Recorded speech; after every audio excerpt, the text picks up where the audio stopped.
in order to indicate zones in a landscape CAD drawing, we use hatching. And as an example here, there's some paving through this area. Hatching, when done in that way, is a single entity. So it doesn't take up very much space in the drawing file and displays really, really quickly. Here's another example of some stone aggregate paving. Hatching has a scale and an angle and needs to be carefully set. In this instance here, if I zoom in a little, here's some hatching indicating decking, and notice that they are individual lines, and what's happened is probably inadvertently the hatching has been exploded. So it's one entity becomes literally hundreds of entities. Here's another example. So here we want a tree in the middle of some decking area, and now we've got lots and lots of lines showing. So it's much better to simply hatch an area than it is. So let's take this example. If I select that, right click and explode it, can easily happen. Now we are left with lots and lots of individual lines. So I'm going to undo that. So it's just a tip, if you like, or some guidance.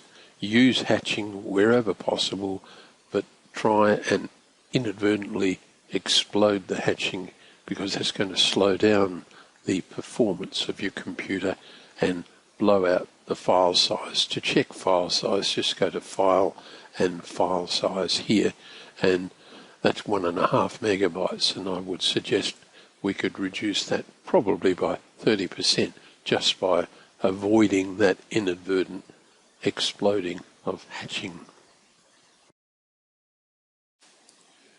Well, let's see if we can quickly address that problem. If I set up a crossing window through here, I can grab all of the individual lines, apart from a few in here, and zooming in again. Notice I'm still using a crossing window, and I think I can safely remove all of those. And if we now, and there's a few more there, not quite sure what was under there, but for the purpose of demonstration, and let's move this text, which is single line text, and now we have a space to do our hatching. I've got drawing color set at red at the moment, so we'll go Draw, Hatch. I need to load the hatch pattern. Once it's loaded, we'll pick lines,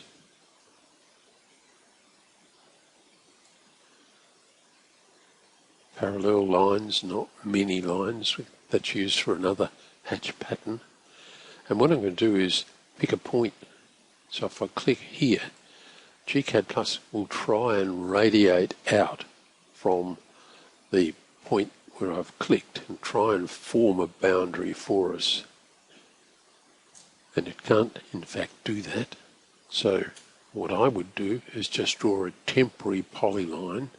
I'm going to run over this area. We've got some steps to the decking area, and this now doesn't have to be terribly accurate. What we can do is turn polar on.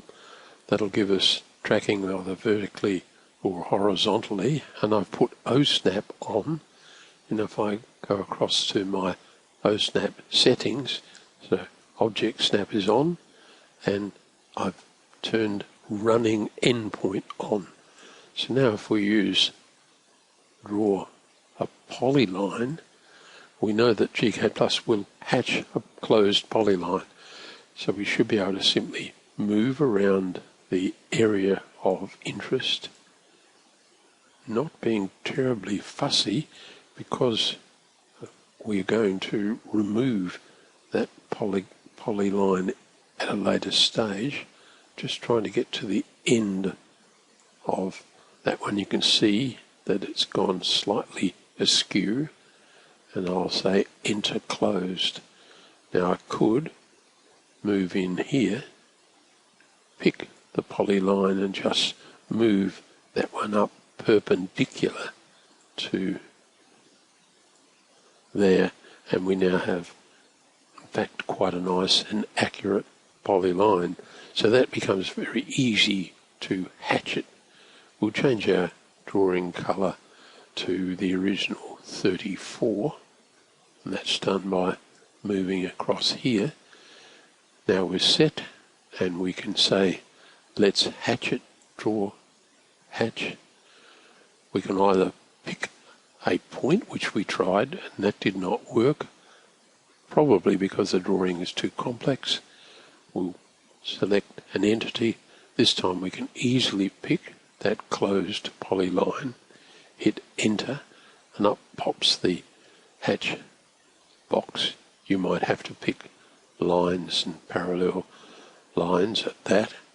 I'll just click in the down arrow. Just be very careful you don't pick up many lines, which gives you a different pattern. And you can play with the density here. I've done some experiments and I'm finding if you aim for a density maybe 2 or 3, it should be okay. And so we'll okay it. And there's the line gone in, and you can see I didn't achieve what I wanted in terms of density. Let's try 50, and that looks fine. Now once that's done, we can remove that red line, and there we are. If we now save the drawing, if we now save our drawing, we've saved a considerable amount of space. There's another decking area as well, and we will want to do the same with it. So I hope that helps just show how you might recover from an inadvertent explode option.